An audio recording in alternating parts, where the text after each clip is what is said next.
It's been over a year since Apple released its MacBook Pros with the first generation of its Pro and Max chipsets. In that time, there's been plenty of discussion online in which people call the Intel models a relic of a bygone era. Bit dramatic, mate, but there we go. It does pose the question though, should you bother buying one of these on the used market? Is it a good deal, or is it over? Should you just save up and buy the M1 series? That's what we're going to talk about in today's 16-inch Intel MacBook Pro review. Hey guys, I'm Ryan Thomas, and I'll quickly explain this pink jumper as I did in the previous video. This is the current temperature in the room in which I'm recording this, and there's no way I'm sitting here without it on because it is quite simply very cold. Jokes aside, this is my 2019 16-inch MacBook Pro. I bought it maxed out in every spec aside from storage, but since then it had a mini refresh and you were able to get 64 gigs of RAM and a new graphics card being the options, I believe.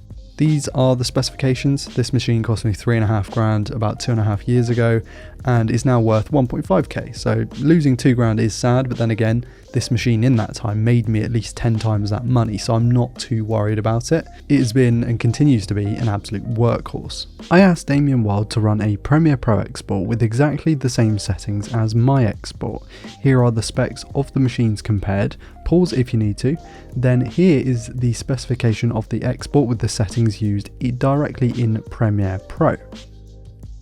This is based on my typical video reviews. In fact, this is the Oppo Find X3 Pro review that I put out just last year. And here are the results. One on the battery and the other on the charger. No, these are not false results. There is simply not a huge difference to render results of this specific kind of export.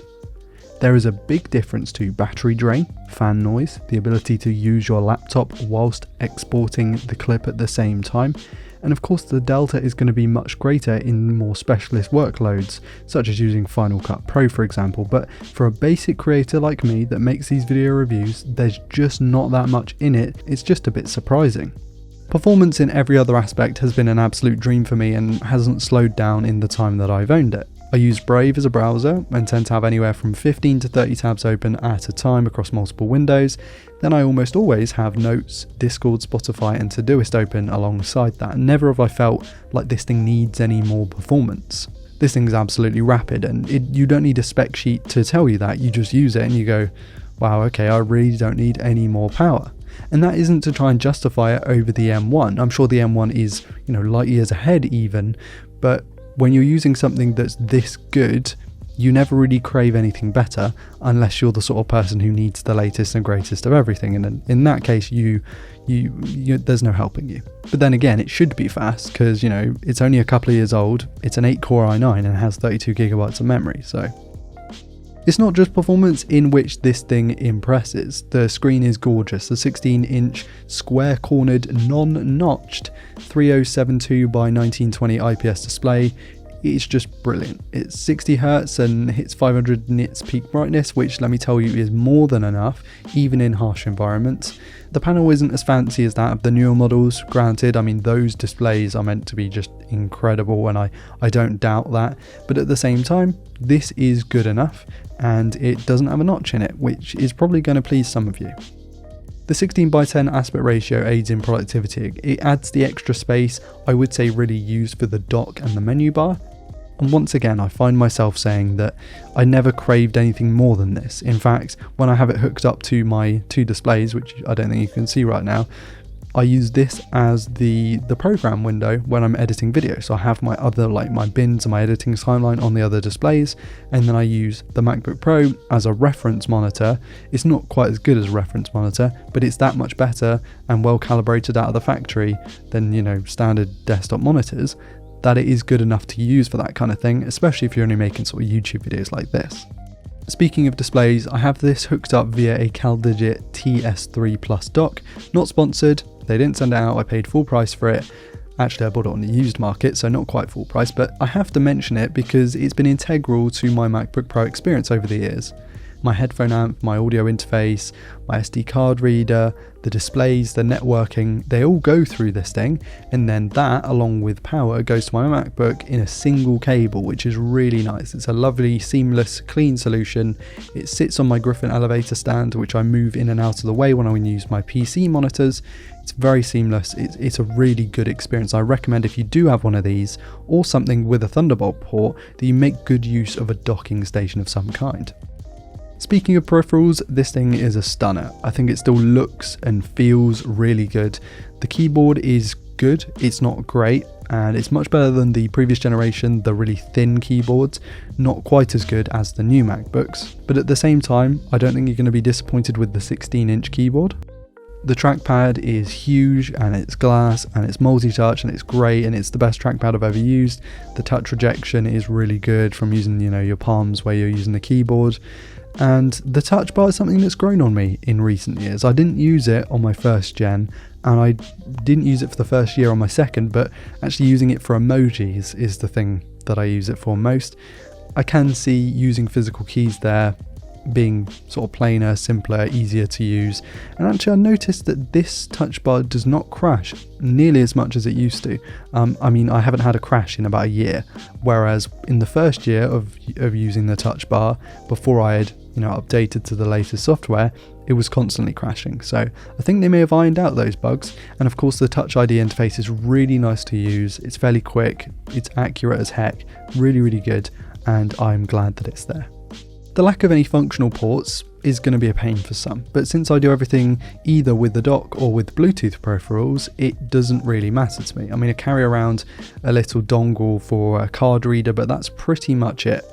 The only gripe I really have with the I/O personally, and I do understand that it's not great for most people, but for me it works, is that the 3.5mm headphone port is on the right when I think it should be on the left, because most headphones and headsets that use a 3.5mm that have a single cable going into the side almost always going to the left of the headset, so it doesn't make sense to cross it over to the right. And if you use IEMs or headphones that have a single cable coming out of each, then it doesn't really matter.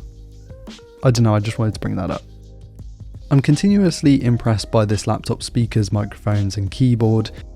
They might not be as refined as the new model, but I really do like the speakers. You can kind of use this in a small, like a bedroom or something, to listen to music or podcasts whilst you're doing something else and not have to worry about including a sound bar or a Bluetooth speaker or anything like that. The microphones are really crisp as well, not quite as good as, a nice cardioid microphone or a Shure SM7, but not bad anyway. Let's talk about the software. This is important, actually. I usually wouldn't say I'm convincing you to use Windows or Mac OS. This isn't that. I use a Windows PC, I use a Mac laptop, and actually the work laptop is a Manjaro. It's a Linux one. So I'm not, in any of the camps. I'm in all of them, let's say. And the real issue when it comes to software is the discontinuation of the support, because of course we've moved on to Apple Silicone now. We're not going to be seeing support for this laptop infinitely now. Now, Apple tends to support its computers for 5 years after release, which takes us to 2024, only 2 years. And even then, you'll still likely get third-party support for another 2 because, it's the last real Intel model. It's not necessarily one that was sort of backlogged. This is pretty much the last Intel laptop that they released. And so in total, I would say you get 2 to 4 years of support. Now, that's not amazing for something that costs 1,500 quid. But I don't think that that's nearly as bad as when smartphones stop getting support. This is eventually going to become a paperweight, but hopefully that's not for another sort of 7, 8, 9 years. This is a really good laptop. It's still plenty powerful, it's still plenty fast, and so it's usable for many people. I don't feel like you're going to struggle to get stuff working on this, whether that be compatibility or power, over the next 5 years. People still run around with 2012 MacBook Pros, 2011 MacBook Airs, stuff like that. Those are 10 years old at this point. This only came out in 2019. So maybe expect support for the next 3 years, between the 2 and the 4, and then use another 3 maybe years of functional usage. So that takes us to 6 years in the future, which is going to be 10 years after this thing came out. 2018, so 9 years after this thing came out, which I don't think is that bad. And also, you're not buying a MacBook Pro as a consumer. If you are, you're mental or have loads of money. You're buying one of these to get work done on it, which means that you're likely going to be paying it off absolutely fine with the stuff that you use it for, and then eventually you'll probably just get a new one or trade it in or put it on eBay for £1,000 or 500 quid or something. So I wouldn't worry about it for the next 3 years, and that might not sound like a lot of time, but actually, you know, tech progresses quite quickly, so that is a fairly decent amount of time. I'm not saying this is the most sound financial investment you can make. You're going to lose money on it, of course, and I've lost a fair amount of money on this when it comes to the value of it, but actually I do feel like it's more than worth it if you're going to use it properly. If you're going to use it to browse Reddit and YouTube, don't bother, you know? Get an iPad if you want something on the Apple side, get a ThinkPad if you want something on the Windows side, but get one of these if you specifically want to use this for this. It's been rock solid, stable for the past few years, and I've really enjoyed, you know, the fact that I can use this, not have to worry about my PC, you know, Windows crashing every 5 minutes, and it's a great machine for those who just want to get stuff done. And with that, I'm going to leave today's video, guys. So yeah, that's pretty much it. I'm not done with this laptop. I'll use it until it basically can't run anymore. It's a great machine and I love it. Is it worth buying one in 2022? Yes, if you buy one used at a good price. Do not buy one of these brand new. If you're going to buy one brand new, just buy the new M1 because you know that's going to be supported for longer. Huge thanks to Damien Wild for providing the testing that I did at the start of the video. Links to them will be in the video description along with my podcast and social media platforms. I mean, they're not my platforms, but you know the profiles on the platforms. I'm going to go and turn the heater on because it's freezing in here. I've been Ryan Thomas. Thank you all so much for watching. Please do like, comment, subscribe, all that stuff, and I'll catch you later. Peace.